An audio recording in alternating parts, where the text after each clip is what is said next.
বাজারে শীতের সবজি এসেছে কয়েক সপ্তাহ আগেই, তবে বেশিরভাগ সবজির দামই ছিল কেজিতে ৬০ টাকার উপরে। এই সপ্তাহে কয়েকটি সবজির দাম কমেছে বলে দাবি বিক্রেতাদের, যদিও ক্রেতারা বলছেন দাম আগের মতোই বাড়তি। শীত যে সিজন, কম দামে আমরা পাওয়ার কথা, সেই কম দামে আমরা পাচ্ছি না। সেম আগে যেই দামে আমরা নিচ্ছি তার চেয়ে এখন কিছুটাই বাড়তি মনে হয়। ফুলকপি কমেছে ১০ টাকা, বাঁধাকপি কমেছে ১০ টাকা, লাউয়ের দাম কমে নাই।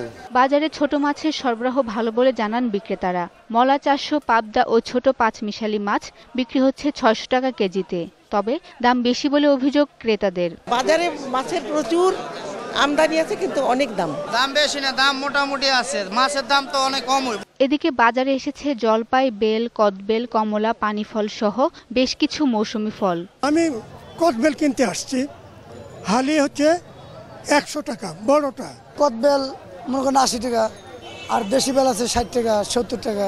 দাম কিছুটা কমা উচিত বলে মনে করেন ক্রেতারা। শাকেরা আরজু, ২১ টেলিভিশন, ঢাকা।